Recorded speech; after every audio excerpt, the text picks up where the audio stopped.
Railway का दोहरीकरण हुआ, बिजलीकरण हुआ, 2 बड़े बिजली के कारखाने बने। बरौनी खाद का कारखाना जो लालू जी ने बंद करा था उसको चालू कर दिया है। पेट्रोकेमिकल यूनिट भी बन रहा है और बिहार के गरीबों को मोदी जी ने सारी सुविधाएं दी। भाइयों बहनों, 8 करोड़ 52 लाख गरीबों को 5 किलो तक का अनाज प्रति व्यक्ति प्रति माह मुफ्त में देने का काम मोदी जी और नीतीश जी कर रहे हैं। किसान सम्मान निधि 85 लाख किसानों को 6,000 रुपया हर साल मिल रहा है। अब तक 29,000 करोड़ रुपया बांटा है।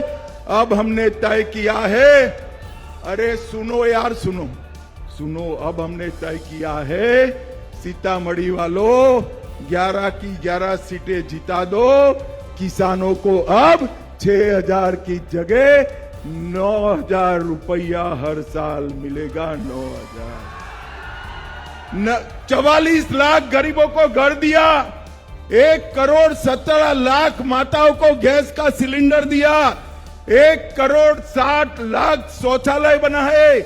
1 करोड़ 65 लाख घरों में पीने का पानी पहुंचाया। लालू जी, मैंने तो हिसाब दे दिया, आप अगर आ सकते हो तो विल्सन आ जाना हिसाब लेकर। हमारा युवा मोर्चा का कार्यकर्ता इसका जवाब। भाइयों बहनों, यहां पर मखाना बहुत होता है ना, जरा बोलो, होता है या नहीं बिहार में मखाना? हमने मखाना बोर्ड की स्थापना करने का भी काम किया। और अंत में मैं एक बात बताना चाहता हूं कि बिहार में चंद्रगुप्त मौर्य से समय से लेकर नरेंद्र मोदी तक हर साल बाढ़ आती है। गंडक पानी लाती है, कोसी पानी लाती है, गंगा जी भी पानी लाते हैं। बिहार में अकाल हो तो भी बिहार में बाढ़ आता है। आता है या नहीं आता है भाई? अरे जोर से बोलो, आता है या नहीं आता है? तबाही फैलाता है या नहीं फैलाता है? एक बार फिर से एनडीए सरकार बना दो, 5 साल में एक बड़ा कमीशन बनाकर बिहार को बाढ़ मुक्त बिहार बनाने का काम हम करेंगे। बाढ़ का पानी किसान के खेत में जाएगा, अकाल भी नहीं होगा और बाढ़ भी नहीं होगा। खुशहाल बिहार का निर्माण होगा, खुशहाल बिहार। भाइयों बहनों, मैंने इतना सारा आपको हिसाब किताब दिया, ये लालू रबड़ी ने कुछ किया है क्या? जोर से बोलो, किया है? भाई देखो, आप बुजुर्ग आदमी के साथ अन्याय कर रहे हो, अन्याय कर रहे हो। खुद तो किया है। चलो मैं पूछता हूं, क्या किया है, आप जवाब देना। चारा घोटाला लालू जी ने किया या नहीं किया? जमीन खरीद का घोटाला किसने किया? होटल बेचने का घोटाला किसने किया? अलग तरह घोटाला किसने किया? बीपीएससी भर्ती का घोटाला किसने किया? एबी एक्सपोर्ट का घोटाला किसने किया?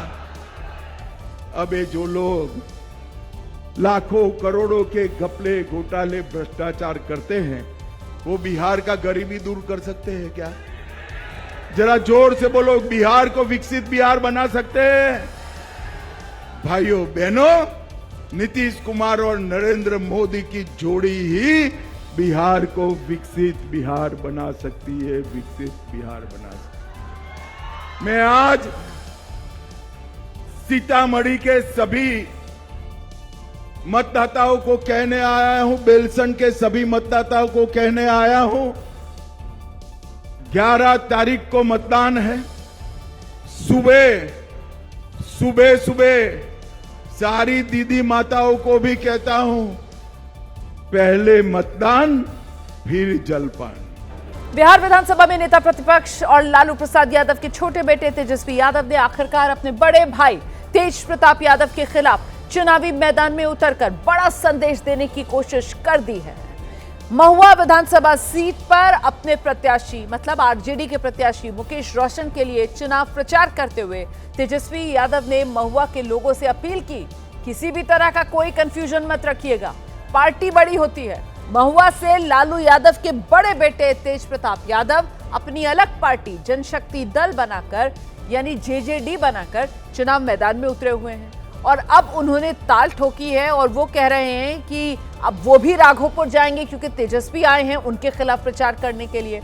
इसी तरीके से तेज प्रताप यादव कह रहे हैं कि अब वो राघोपुर जाएंगे और राघोपुर जाकर वो तेजस्वी के खिलाफ प्रचार करेंगे अपने पार्टी के प्रत्याशी के समर्थन में। तो कुल मिलाकर ये दोनों भाइयों के बीच जो आर पार है वो तेज होता हुआ नजर आ रहा है। तेज प्रताप कह रहे हैं राहुल चलाएं फटफटिया, महुआ गए तेजस्वी, राघोपुर में ललकारेंगे तेज प्रताप। ये साफ हो गया है, तेज प्रताप का चैलेंज तेजस्वी को कबूल है। तेज प्रताप ने कहा राहुल चलाएं फटफटिया।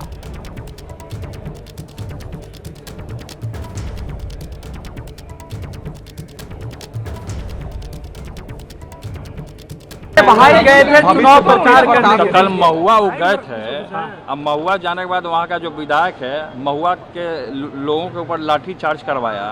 वो वीडियो सामने जग जाहिर हो रहा है कि किस तरीके से गरीब जनता का ये लोग बात करते हैं, सामाजिक न्याय का बात करते हैं और सामाजिक न्याय के गरीब जनता ही को पिटवा रहे हैं वहाँ महुआ में। तो मेरा प्रोग्राम है तो जाएंगे नहीं राघोपुर में, एक जगह नहीं राघोपुर में 2 जगह हेलीकॉप्टर उतारेंगे।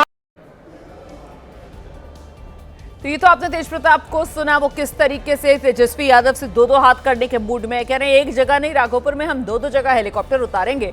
और तेज प्रताप ने अपने छोटे भाई तेजस्वी यादव पर तो निशाना साधा ही, साथ ही आरजेडी के साथ गठबंधन के साथ ही कांग्रेस पार्टी और कांग्रेस के नेता राहुल गांधी पर भी तेज प्रताप यादव ने तंज कसा है। राहुल गांधी पर तेज प्रताप यादव का जोरदार निशाना, कह रहे हैं राहुल गांधी सिर्फ मछली पकड़ते रह जाएंगे, राहुल गांधी को तो रसोईया होना चाहिए था, ये तेज प्रताप कह रहे हैं। आगे वो कह रहे हैं कि राहुल बिहार आते हैं, फटफटिया चलाते हैं, प्रदूषण फैलाते हैं यहाँ पर। राहुल गांधी का काम है मोटरसाइकिल चलाना, फटफटी चलाना, अब पॉल्यूशन फैलाना, अब मछलियाँ पकड़ते रह जाएंगे जिंदगी भर, अब देश चला जाएगा अंधकार में। रोजगार का बात करेंगे, रोजगार मिल ही नहीं रहा है। जिलेबी छानने से मछली पकड़ने से वही जानेंगे, उनको रसोईया होना चाहिए था, नेतागिरी में कहाँ आ गए। तो सुना आपने तेज प्रताप यादव राहुल गांधी से लेकर अपने छोटे भाई तेजस्वी यादव तक सबको निशाने पर लेते हुए। दरअसल तेज प्रताप यादव अब नाराज हो गए हैं, जिस तरीके से तेजस्वी यादव तेज प्रताप यादव के खिलाफ प्रचार करने के लिए पहुंच गए महुआ विधानसभा सीट। महुआ जहां से एक बार फिर आरजेडी ने मुकेश रोशन को अपना उम्मीदवार बनाया है और ऐसे में जब मुकेश रोशन के समर्थन में प्रचार के लिए तेजस्वी यादव गए तो फिर क्योंकि जमीनी हकीकत यह है कि महुआ से ही बड़े भाई तेज प्रताप यादव चुनाव मैदान में उतरे हुए हैं, तो खुलकर ये कह दिया गया तेजस्वी यादव की तरफ से कि पार्टी से बड़ा कुछ नहीं होता, माई बाप सब पार्टी ही है। इसी को लेकर अब तेज प्रताप यादव चिढ़ गए हैं, अपने भाई तेजस्वी यादव से लेकर राहुल गांधी तक पर निशाना साध रहे हैं। गठबंधन को बहुत बड़ी ताकत देने वाला एनडीए के जो साथी हैं, जो इस चुनाव के मैदान में एकजुट होकर लड़ रहे हैं, उनको विजयी बनाना है। और दूसरी तरफ जो जंगल राज वाले हैं उनको ऐसा पराजय देना है, ऐसा पराजय देना है कि वो बिहार का कभी बुरा सोच भी न सके। आपका वोट विकसित बिहार के लिए होना चाहिए।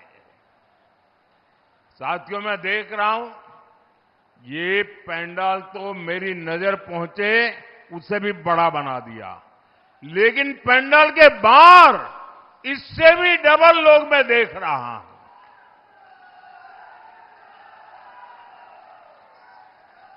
साथियों, ये दृश्य ये साफ साफ दिखा रहा है कि एनडीए की सरकार फिर एक बार बनने जा रही है। विकास की राह और मजबूत होने वाली है। नौजवानों के सपने पूरे होने वाले हैं। माताओं बहनों की सुरक्षा की गारंटी पक्की हो रही है। भाइयों बहनों, साथियों, बिहार का युवा बिहार में काम करे, बिहार का युवा बिहार का नाम करे, ये हमारा संकल्प है। ये काम एनडीए को दिया आपका एक वोट करने वाला है। आपके वोट की वो ताकत है। कोसी और मिथिला के मेरे भाइयों बहनों, बीते वर्षों में बिहार विकास की रफ्तार पकड़ चुका है। अब विकास की इस रफ्तार को हमें मिलकर और तेज करना है। इसलिए फिर एक बार एनडीए सरकार, फिर एक बार, फिर एक बार, फिर एक बार, फिर एक बार बिहार में फिर से सुशासन सरकार। साथियों, बिहार की पहचान ज्ञान से भी है और नारी सम्मान से भी है। बिहार हमेशा से ही नारी शक्ति का सशक्त स्थान रहा है। माता सीता हो, देवी भारती हो, विदुषी गार्गी हो, ऐसे अनगिनत महिलाएं, माताएं हमारी प्रेरणाएं हैं। साथियों, नारी सशक्तिकरण की इस प्रेरक भूमि से मैं आज पूरे देश को महिला क्रिकेट विश्व कप की विजय पर बहुत बहुत बधाई देता हूं। कल मुंबई में भारत की बेटियों ने इतिहास रच दिया है। भारत ने पहली बार महिला क्रिकेट विश्व कप जीता है। पूरे 25 साल बाद दुनिया को नया विश्व विजेता मिला है और ये गौरव भारत की बेटियों ने पूरे देश को दिया है। आइए जोरदार ताली बजा करके हमारी इन बेटियों का हम सम्मान करें, उनका गौरव करें। साथियों, ये विजय सिर्फ खेल के मैदान तक ही सीमित नहीं है। ये भारत की बेटियों के नए आत्मविश्वास का भी प्रतीक है। ये छोटे छोटे गांवों से, कस्बों से निकली बेटियां हैं। ये हमारे किसान, मेहनत मजदूरी करने वालों, निम्न मध्यम वर्गीय परिवार की बेटियां हैं। इन पर मुझे गर्व है, पूरे देश को गर्व है। मैं इस चैंपियन बेटियों के माता पिता को भी बहुत बहुत बधाई देता हूं। साथियों, जब बेटियों को उचित अवसर मिलते हैं, प्रोत्साहन मिलता है, तब जाकर के ऐसे परिणाम आते हैं। नारी शक्ति को ज्यादा से ज्यादा अवसर देना, उनके सामने से हर बाधा को दूर करना, बीते 10-11 वर्षों में एनडीए सरकार इसी लक्ष्य को लेकर आगे बढ़ रही है। आज आप देखिए हमारी बेटियां हर मोर्चे, हर मैदान में नई बुलंदियां छू रही है। आज हमारी बेटियां फाइटर जेट उड़ा रही है, सीमा पर युद्ध पोत पर देश की रक्षा कर रही है, क्योंकि हमने सेनाओं में बेटियों के लिए नए अवसर बनाए। हमने सैनिक स्कूलों के डिफेंस एकेडमी में बेटियों के लिए दाखिले शुरू किए। हमारे देश की वुमेन साइंटिस्ट आज चंद्रयान, गगनयान जैसे बड़े अंतरिक्ष अभियानों में बहुत बड़ी भूमिका निभा रहे हैं। आज देश में 1,80,000 से ज्यादा रजिस्टर्ड स्टार्टअप्स हैं। इनमें से 87,000 स्टार्टअप में कम से कम एक महिला डायरेक्टर है या पार्टनर है। आज हमारे गांव की बेटी ड्रोन पायलट बनकर खेती में ड्रोन क्रांति का नेतृत्व कर रही है। डिजिटल बैंकिंग की क्रांति हो या फिर बीमा क्रांति, हमारी बेटियां देश को रास्ता दिखा रही है। जो कभी बेटी बचाओ बेटी पढ़ाओ अभियान का मजाक उड़ाते थे, आज वो भी सोच रहे होंगे कि उन्होंने देश की बेटियों को कितना अपमान किया है।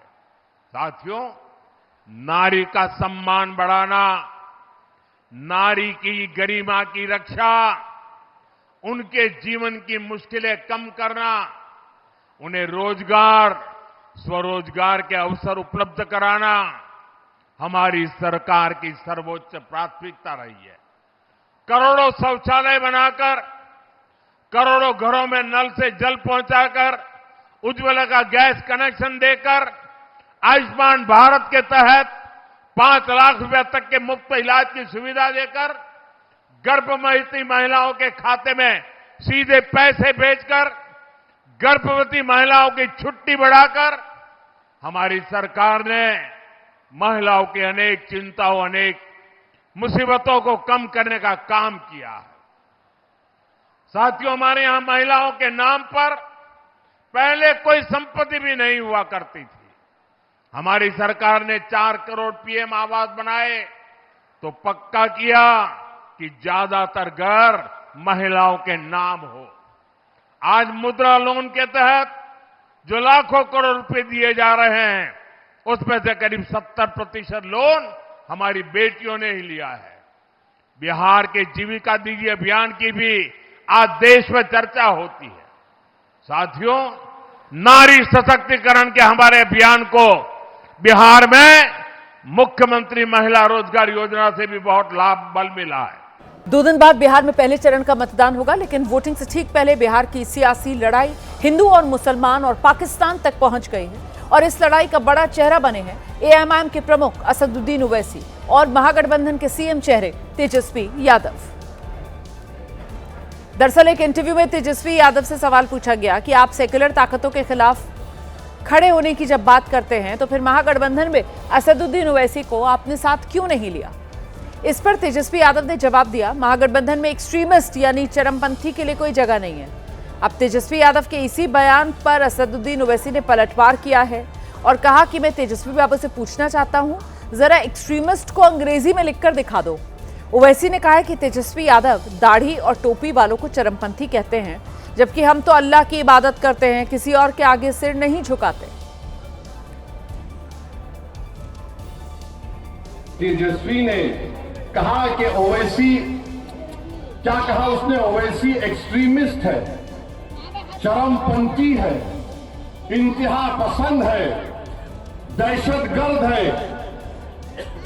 आप बताइए हमको, हम तेजस्वी को बोलेंगे बाबू एक्सट्रीमिस्ट को तुम जरा अंग्रेजी में लिख के बता दो।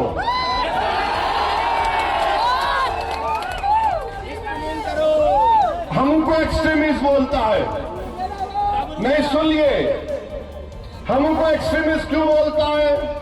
इसलिए बोलता है कि मेरे चेहरे पे दाढ़ी है, सर पे टोपी है, मैं नमाजी हूं, मैं अल्लाह की इबादत करने वाला हूं, मैं किसी के आगे सर नहीं झुकाता सिवाय जमीन व आसमान के खालिक के। मैं किसी को मानता नहीं सिवाय अपने रब के। मेरी बीवी हिजाब करती है, मेरी बेटियां करती है, वो तमाम के तमाम कुरान की तिलावत करती है। मैं अपने मजहब पर फख्र से चलता हूं। तो ये बोलता है ये एक्सट्रीमिस्ट है। अगर ये एक्सट्रीमिस्ट है तो तेजस्वी सुन ले, कान को साफ करके सुन ले। मैं और मेरी औलाद सुबह क़यामत तक रहेगी तो हमेशा हम अल्लाह की इबादत करते थे, करते रहेंगे। अब ओवैसी सिर्फ तेजस्वी को अंग्रेजी में एक्सट्रीमिस्ट लिखने का चैलेंज देकर नहीं रुके, बल्कि उन्होंने अपना हमला जारी रखते हुए तेजस्वी यादव को पाकिस्तान से मोहब्बत करने वाला भी करार दिया। याद रखो तेजस्वी, तुम मुझे चरमपंथी आतंकवादी कहकर तुमने कोचा दामन और सीमांचल की जनता की तौहीन की है। तुमने हैदराबाद, तेलंगाना, महाराष्ट्र, उत्तर प्रदेश की जनता की तौहीन की है। तुम्हारी यह ज़हनियत है कि जो तुम्हारे सामने नहीं झुकता, जो तुम्हारे सामने नहीं बिकता, जो तुम्हारे बाप से नहीं डरता, तुम उसको चरमपंथी कहते हो। मेरे अजीज दोस्तों और बुजुर्गों, ये सोच उस शख्स की है जो बिहार का मुख्यमंत्री बनना चाहता है। तुम में इतनी नफरत है, एक चेहरे पे दाढ़ी, सर पे टोपी तो एक्सट्रीमिस्ट। कभी तुमने पढ़ा एक्सट्रीमिस्ट किसको बोलते हैं? कभी तुमने देखा एक्सट्रीमिस्ट किसको बोलते हैं?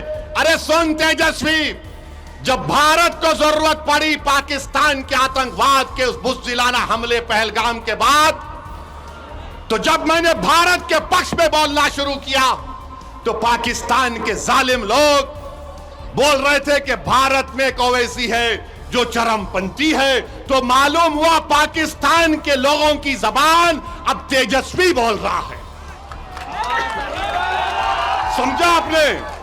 पाकिस्तान में जो दहशतगर्द बैठे हैं, जिन्होंने हमारे 26 भारत के नागरिक को मारा क्योंकि वो हिंदू थे, जब ओवैसी खड़ा हुआ भारत के सालिमियत के नाम पर, तो पाकिस्तान के तमाम लोग बोल रहे ये शेरवानी, सर पे टोपी, चेहरे पे दाढ़ी, ये एक्सट्रीमिस्ट है, ये चरमपंथी है, आतंकवादी है।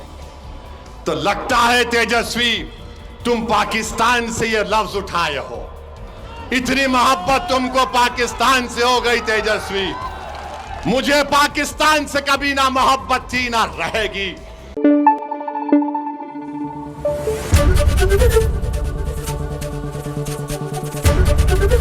एबीपी न्यूज आपको रखे आगे।